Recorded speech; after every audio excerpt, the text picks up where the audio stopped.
was a TEDx, I think Laval, I think it was called, and it was a very interesting story. So I don't want to say anything about it.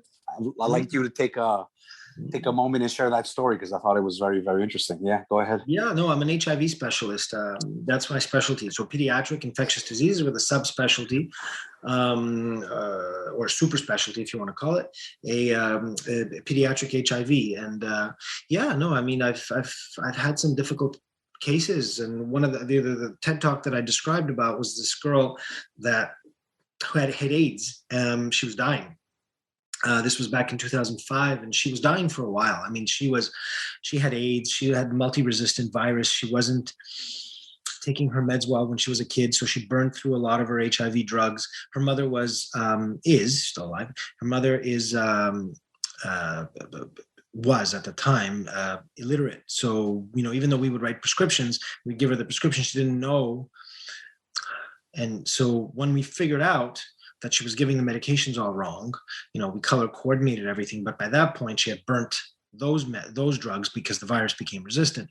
Anyway, and she had this other organism called atypical mycobacterium or Mycobacterium avium intracellulare, which is a cousin of TB.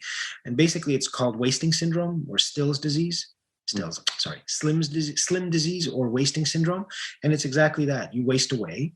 And she had fevers and stuff like that. And even that was multi-resistant. So by that time I had left for Miami to do a year of HIV specialty training in Miami at Jackson Memorial. And this girl, when I was gone, had told my colleagues that she doesn't want to live anymore, 12 years old. And she said, I'm stopping all my meds. I just want to die, right? So palliative. And so they were discussing about letting her pass away. And when I was in Miami, I ran into a pharmaceutical representative who was talking about a new drug. Johnson & Johnson actually is Tibotec is a Johnson & Johnson, Janssen, and then Tibotec. They're all one company. They were coming up with this new drug that was good for multi-resistant HIV. And so I remembered that when I came home and my colleague said, how's our favorite patient?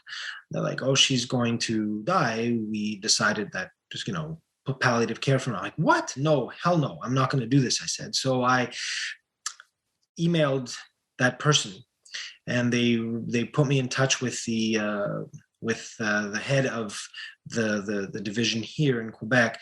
And not only did that company come through to give me, I asked for exceptional circumstance, like, a compassionate release. There were studies in kids, but they hadn't been published yet.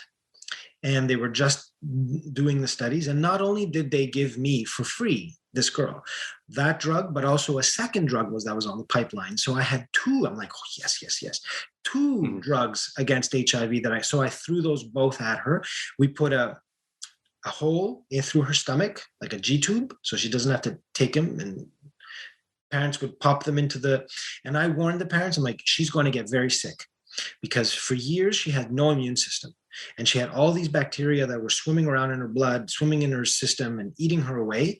I said, the minute I give her back her immune system with these drugs, she's going to get super sick because the immune system is going to turn around and start attacking every organ in her body that had a bacterium in it. And that's exactly what happened. Within 2 weeks, she had fever to 40 degrees and she was sick like a dog and we gave her steroids because, it was like, okay, too much immunity now. Let's bring down your immune system. So we were playing and her virus became undetectable within 2 months. Within one month became undetectable. Her white count went up. Within 2 weeks, she started to show signs that the white count was going up. And we persevered. And I remember I said, don't stop. And we had her on steroids. At one point, my colleagues even removed the steroids, like, it's enough steroids, Chris. And I said, no, it's not. Anyway, so they removed them. And then she became quite ill again with super high fevers. And she came into the ICU seizing because she was dehydrated because she was taking her pills, but didn't want to eat or drink anything. And we restarted the steroids. And for another 6 months, she was on steroids. And eventually everything calmed down, and she is now 24 years old.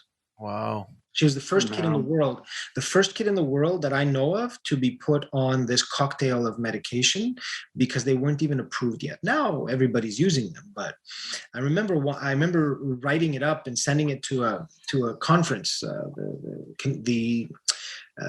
It's called CROI. It's the big North American HIV conference, and they refused it because they said it's one case, so we can't make heads or tails out of it. Right. So I lost after that. I didn't have time, and I lost the interest to, write it again and again and again. So that's the story, and that's my TED Talk story.